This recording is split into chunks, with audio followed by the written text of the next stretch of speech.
Perang antara Israel dan Hamas masih terus memanas di jalur Gaza hingga hari ke-83. Keduanya sama-sama menggunakan senjata dari sekutu masing-masing untuk mengalahkan satu sama lain. Israel dengan bantuan senjata Amerika Serikat, sementara Hamas terbaru mengaku menggunakan senjata buatan Rusia. Sebanyak 244 pesawat angkut Amerika dan 20 kapal telah mengirimkan lebih dari 10.000 ton persenjataan dan peralatan militer kepada rezim Israel sejak awal perang. Dikutip dari Al-Mayadin, Kementerian Keamanan juga telah melakukan pembelian tambahan sekitar 40 militer shekel atau hampir 2,8 miliar US dollar dari Amerika. Semua lini produksi industri militer Israel dilaporkan beroperasi terus-menerus.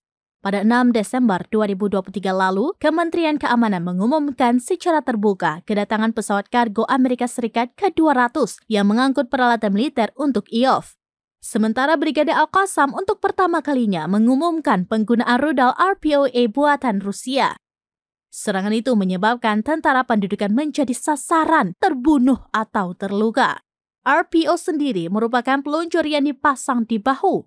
Rudal itu digunakan untuk menyerang posisi tembak musuh yang tersembunyi atau menargetkan pasukan infanteri. Selain itu, senjata ini dapat melumpuhkan kendaraan lapis baja ringan.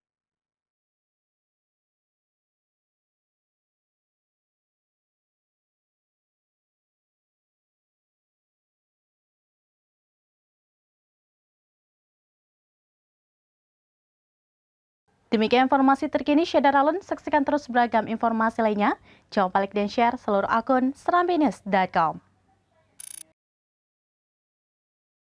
Download Tribun X sekarang. Menghadirkan lokal menjadi Indonesia.